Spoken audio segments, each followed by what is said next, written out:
Namaste, everyone. Today's topic for discussion is austerity of speech, something that we all use all the time. But very few of us only know how to make the best of this greatest gift of God. So we'll go over some important aspects pertaining to our speech. Speech is a very powerful gift of God. And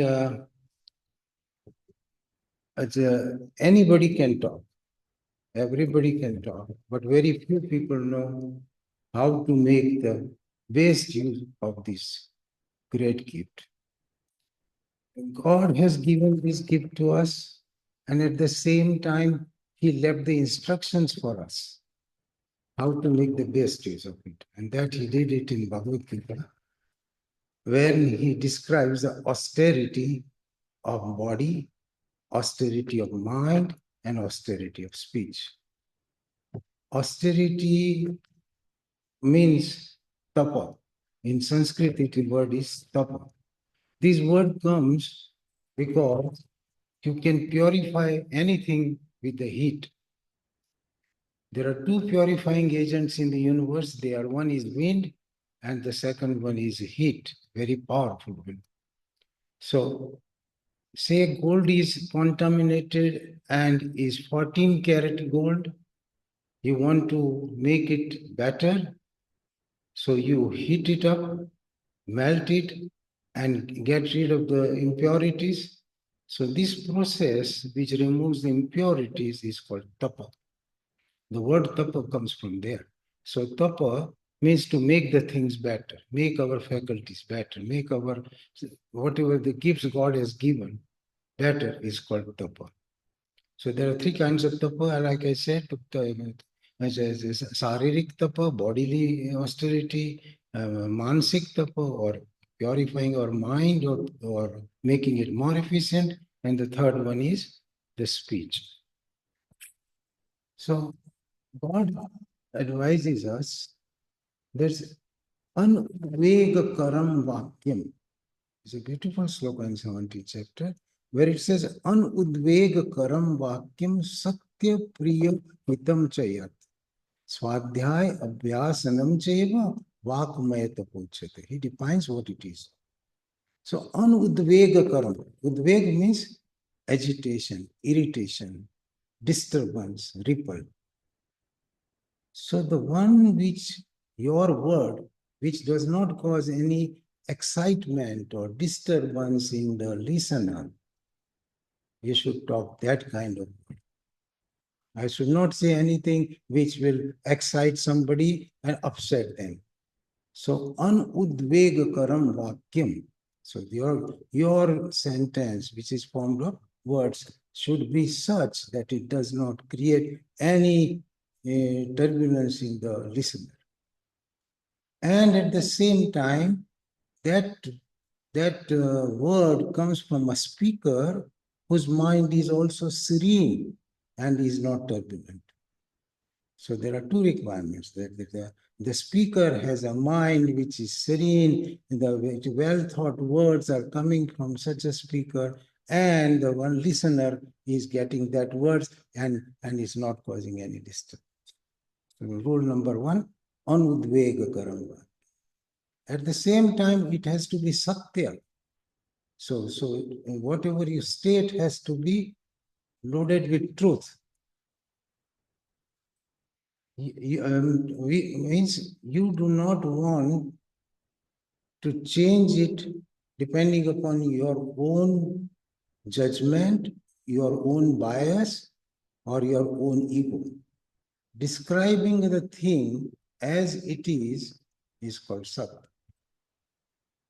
So example, you are describing some event or some person, you want to state whatever it is without contaminating with your own intellect, bias, or ego. That is statement is called sat. So anudvekaram vakam satya priya. It has to be priya to the listener. If I say something and it disturbs or makes somebody sad and depressed, it's no, no. So it has to be truthful, but at the same time, pleasant. Example, one of our friends, we haven't seen him for 6 months, comes now, and he has sustained a burn on the right side of the face. We all notice it. And the face is deformed. That is truth. But you don't want to tell that to the person that, oh, look, you got a scarred face and my God, what happened? But you got messed up. That is known. Though it is Sat, it does not cause any positive feeling in the listener. So if you want to know or if you want to be of help, later on, very soft, polite way, and he will tell that, okay, what happened last time? No, this thing happened. So Sat, Priya, Hitam. Hitam means it has to be beneficial. If I say something, it has to be beneficial to the person I'm talking to. If it is not beneficial, then I don't want to say. Example, you have 3 siblings and one of the youngest sister is a little selfish and little nasty. And your father might have made a comment that I'm happy with all my children, but my little daughter, she is very selfish and very nasty. You don't want to go and tell to the sister that, look, father was telling that you're selfish and nasty. Why? Because it will not do any good to the listener. Got it? So if it does not cause any benefit to the listener, you don't want to say. If I say something which may be beneficial to such and such person, but it is harmful to the temple, I don't want to say that.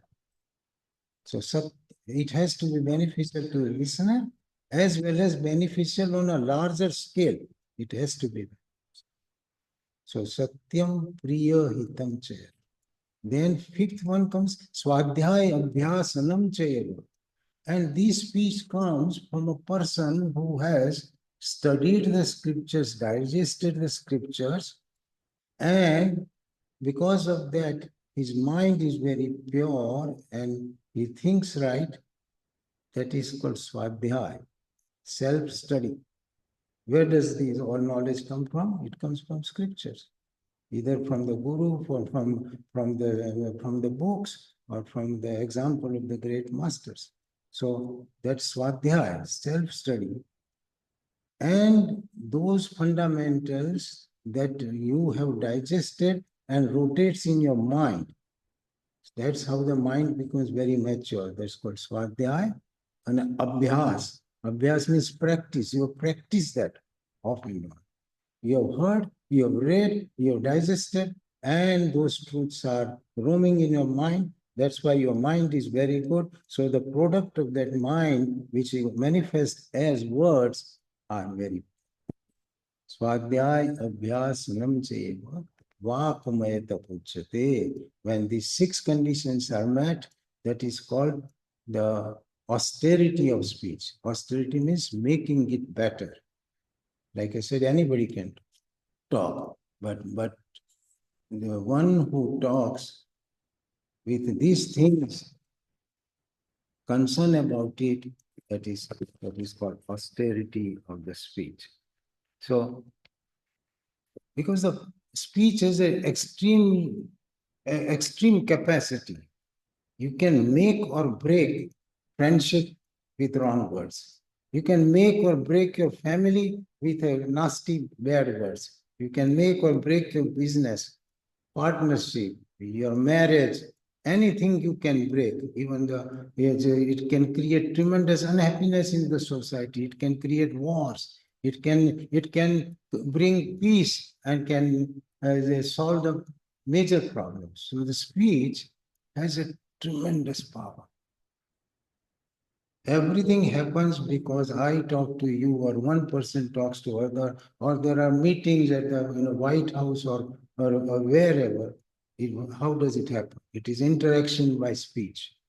So wrong words, especially in the capacity of authority, any wrong words, nasty words, it can create tremendous damage. And once it is created, it is very hard to repair, you won't be able to. So such is the power of the speech, and because of that, you have to be extremely careful. And you want to train yourself. So you tell yourself how to improve that. Oh God, I will talk slowly, I will talk sweetly, I will talk truthfully, I'll talk softly. So softly, slowly, sweetly, and truthfully. You tell 9 times every day in front of God, and in 90 days you will be talking like you are a saint. If you seriously do this and you observe these rules, the kind of words which come out from your mouth will be like a yogi's words. So that is but unless you make this effort and anything comes to your mind and without analyzing, if you verbalize, that is no.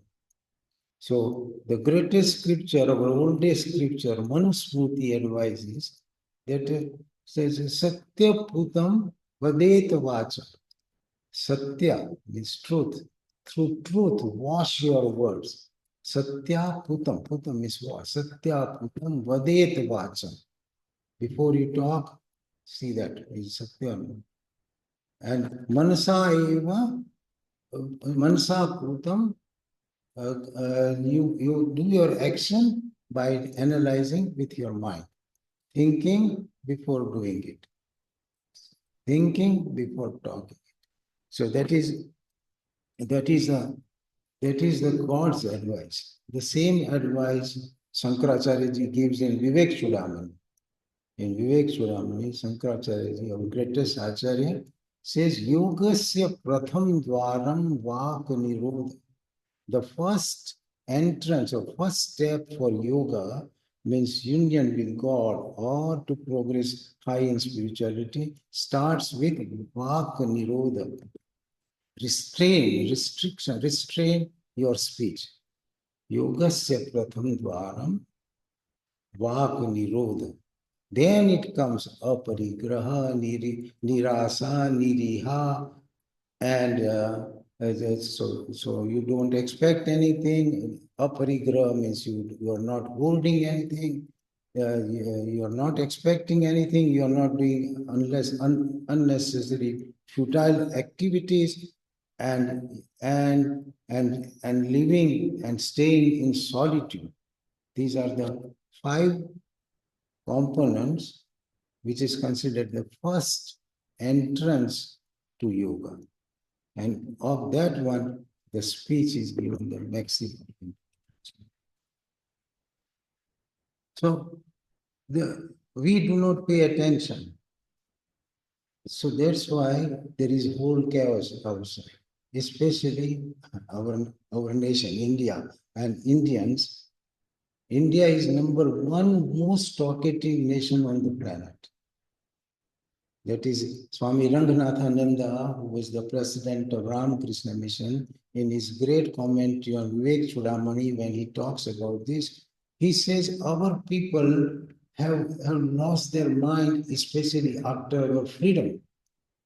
After we attained the freedom, the whole chaos. People talk. He says we talk at home, we talk on the street, we talk in buses, we talk at the railway station, we talk in the market, we talk at wedding, we talk at funeral, we talk and talk. And that is dissipating the energy. When you talk too much, your energy is dissipated. Those talks are gibberish most of the time. It doesn't bring anything, and it wastes the energy of the mind and concentration power of the mind.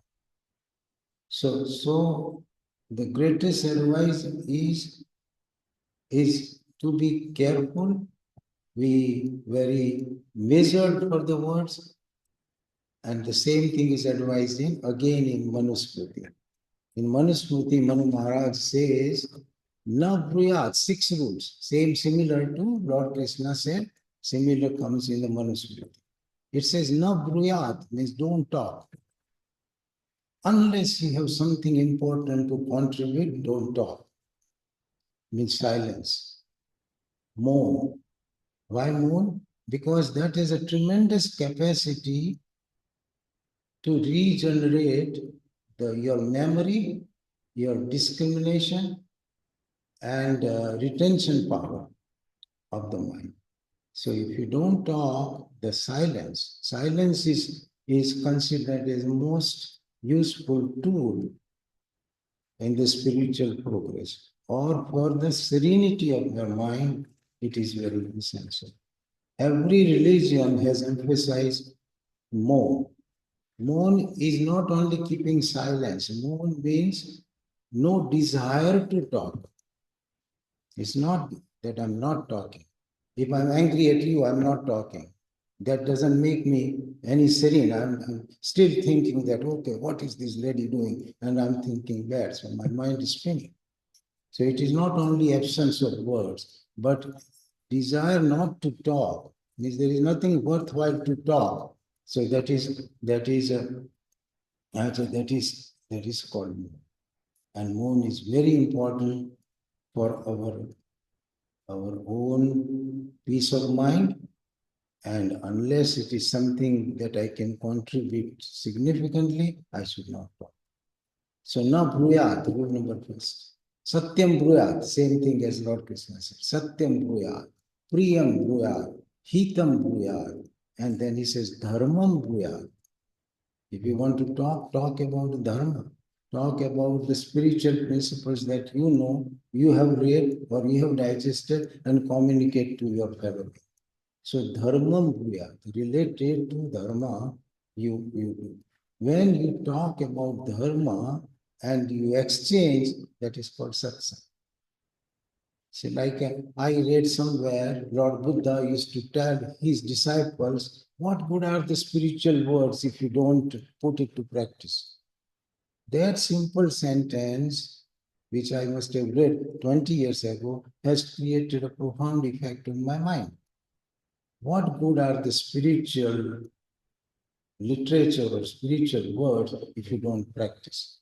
Lord Buddha used to tell almost in all his sermons to his disciples. So you exchange anything which you have learned with your fellow. Similarly, Jesus said that godless clutter, don't do any godless clutter. It will take you away from God. The things which does not involve God and you are doing, that kind of talk will take you away from God. These are the great masters, and there are so many teachings. You exchange that is called dharmam bruyat. So satyam bruyat, priyam bruyat, hitam bruyat, na bruyat, dharmam bruyat. So these are the rules of rules of speech and how to use it. You do not want to use it haphazard, because speech is a gift of God coming directly from Him. It is a part of creation. It is called Sabda Brahma. The whole creation started with word, and that word was Om. It started with Om, which is made up of 3 letters, A-U-M. This is the sound which comes from the vocal cord and with the help of our breath. Tongue has nothing to do with it. So these are the 3 basic sounds. A-U-M. O. All languages are formed from these 3 words, A, U, and M. Then the tongue modulates those 3 sounds and creates different combinations and makes 64 such combinations. From A, U, M, all the words we hear, maybe in Arabic or English or German or Indian, they all are the mixture of these 3 words. So these three words, when they are modulated with the help of tongue, creates a language. So original energy is that energy of God, and this modulation happens with the help of tongue. Because these different languages or sounds are produced by combination, they are called yoginis. So there are 64 yoginis.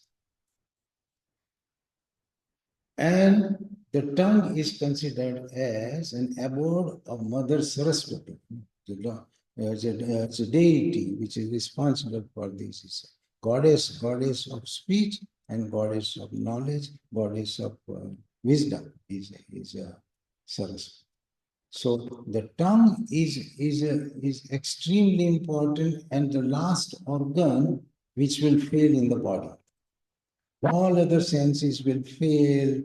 Your eyes will get bad, your ears will get bad, but your speech will remain till the last day, till the end, 99% of the time, unless you get a stroke or something. But otherwise, the speech is the last faculty.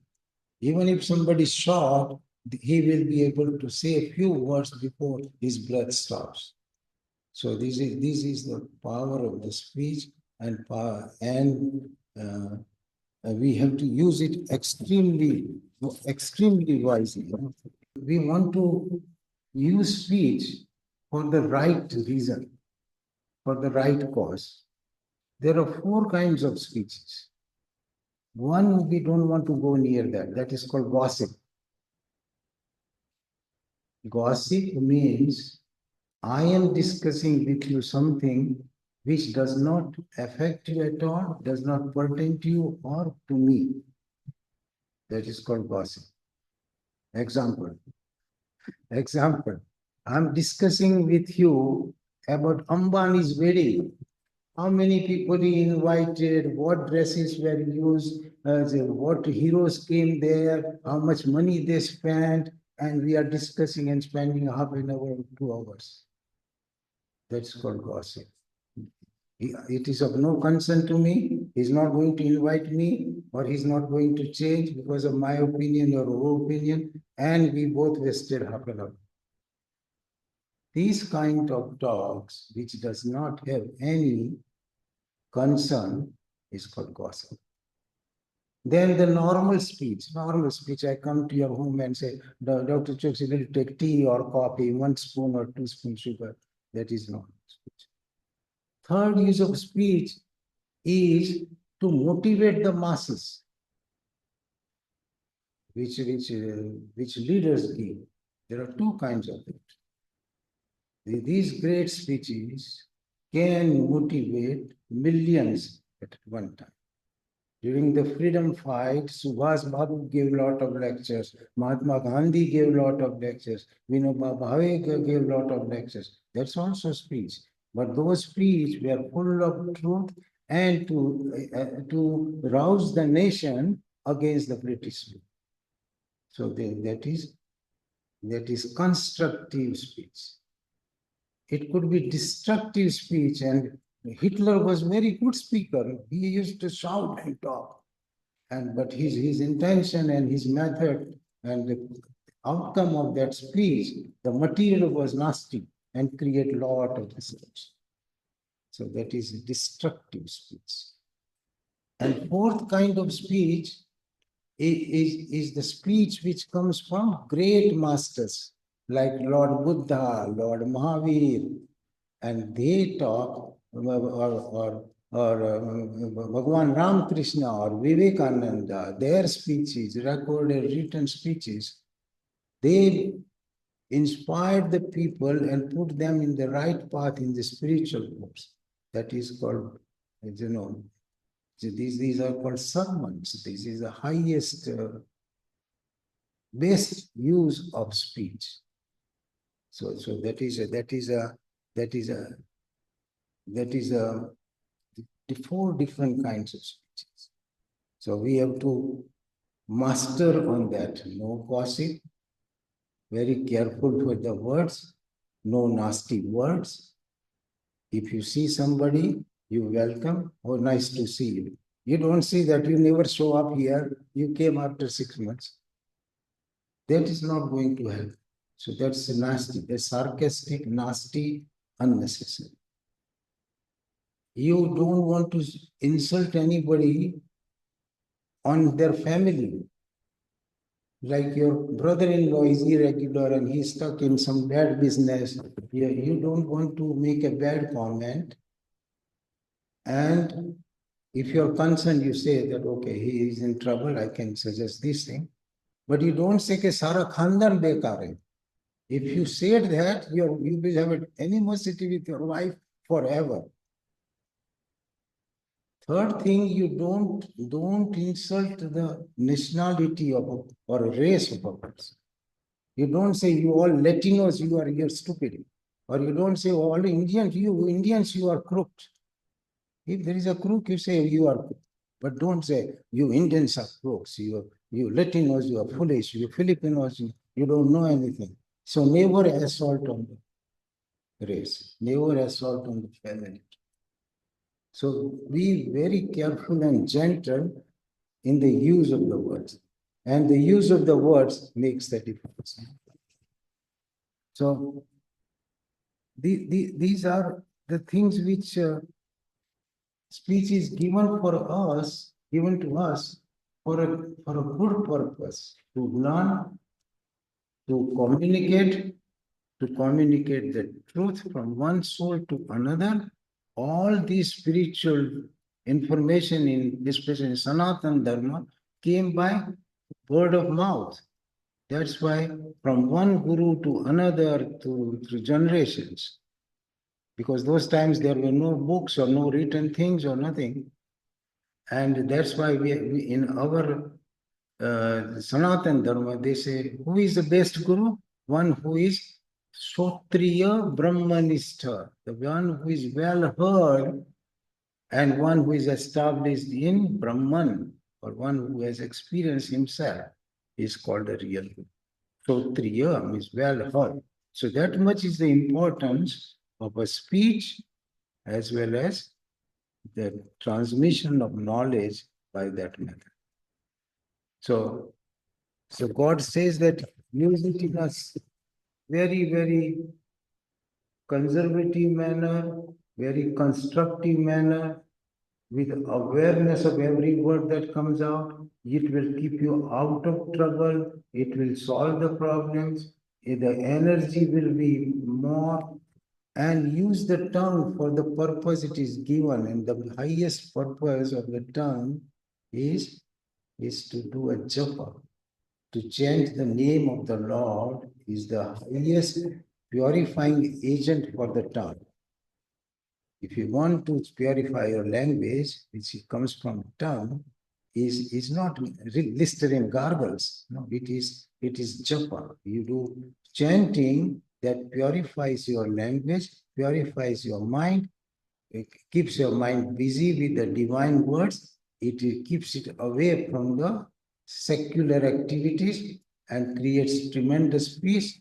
And that is the base of japa. So that's why Lord Krishna says in Bhagavad Gita, Yagna Nam Japa. So he says, Maharshinam Puraham Giramasya Mikaksharam Yagna Nam Japa Yagnosmi Stavaranam Himalaya. Of all yagnas, I am a Jap Yagna. Means chanting, God says it. There are many kinds of things. द्रव्य यज्ञ तपो यज्ञ योग यज्ञ तथा पुरे स्वाध्याय यज्ञ यज्ञश्च यतः संसीत व्रता. Of all these kind of yajnas which are demanding, you need material, there are rules, you need a place to do it, you need so many things. But jap yajna, you don't need anything. Jap yajna is with you 24/7. As soon as you wake up and say, oh, I'm late, the same time that your language asset is with you. So japa, you can do it. There are no rules. You can do japa before shower, after shower, in the shower, driving the car, waiting for somebody, saying goodbye to somebody, any place, anywhere, in the middle of night, you can do so. And if you listen to the great saints, they all emphasize this japa, japa. If you see all great masters, they are all doing this rosary in Christianity, even in Islam, in our religion. They are chanting the name, whatever the deity, Ram Ram, or Radhe Radhe, or Krishna Krishna, or Om Namah Shivaya, whatever God you want, but they are constantly doing it. That is the use of the of our what skipped. So this is in brief all the important points, and if we remember and if we follow it, in 100 days they say you will be a different person. If you have any question, you can ask. So you talk about purity of words, what you speak, right? Purity of words should come from your mind. So the purity of words should be purity of thought. Yes. Which is very difficult. What do you suggest? How do you? God suggested the Swadhyaya, the study of the scriptures will purify our mind. There is nothing else which can purify our mind. So the mind which is knowledgeable with the scriptures purifies the mind, and that purified mind will come up with the right language and right words. So there is no other way to purify our mind. There is no detergent for mind. I can purify my body with the soap and water and waste detergents and shampoo. But for my mind, what is there? Only scriptures. Because I think if you have purity of mind, your purity of words come naturally after that. Yes. That's why he says that. And the Swadhyay, Abhyas, not only one time, repeatedly. Abhyas means practice. So you study the scriptures and practice the great teachings of masters that will purify your mind, so the words will be good. You are 100% right. The words will come from where? From my mind. If my mind is nasty, if I'm thinking nasty, if my exposure is bad, no good words will come out. Because you hear a lot of people say the right things, they speak well, they talk the right things, and we don't know what is in their minds and that. Okay, so that is you said a very good point. That is those are called politician, or when you're thinking, when your speech and your action is not in harmony, not in unison, you are politician or a tamasic kind of person. When they are in the same, what I think, I talk, and that's what I do, I am towards yoga or a right path. So, like you said, that people say differently, they may sound very knowledgeable, but they do other things.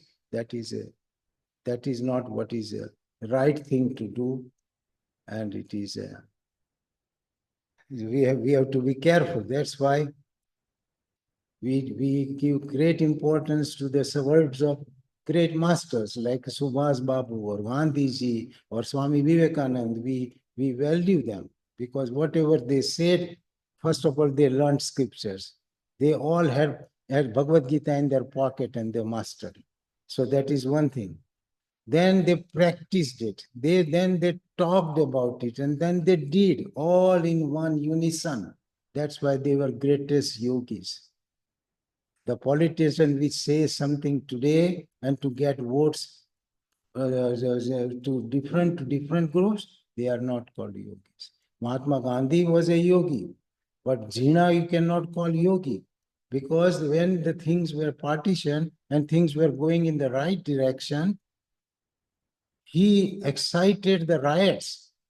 Gandhiji took a fasting and mourned, while Zina gave lectures to excite and burnt whole West Bengal on fire and created so much problem that Gandhiji and other people had to reluctantly agree to separate. So this is the difference. See, he is also a father of the nation if you go to Pakistan, but nobody will say he's a saint. Nobody will say Gandhi was a crook. That's the difference. There's 4 kinds of speech. There should be a 5th kind too. No speech. Huh? Yes. No speech, yeah. Moan. That's the way we express more things, We can hide ourselves, whether we are smart or not. If we are quiet, nobody will know. And that's the thing that they used to do in the past, they would go and just be, not talk for Yes. years. So to cleanse themselves or to look into themselves or whatever, not like Baba's today, okay, what मैंने बहुत व्रत रखा 1 साल के लिए, and then he wants water. So he's still talking in a different way. So I think there should be a different. Yes, there's a no bruyat. Yeah, that is the no bruyat means don't talk. Moan. Moan is, you are very right. Moan will give you tremendous capacity. But like moan is not only not talking, but no desire to talk. That is real moan. Otherwise, I'm angry with you. I won't talk. I'll sit in front of you. I'm not keeping moan. You shout at your employee, and employee needs a job, so he will keep it quiet. It doesn't mean that he is valuing you. He must be cursing you from inside. So that is not moan. Moan means no desire to talk, nasty or good, nothing. That's mind is serene.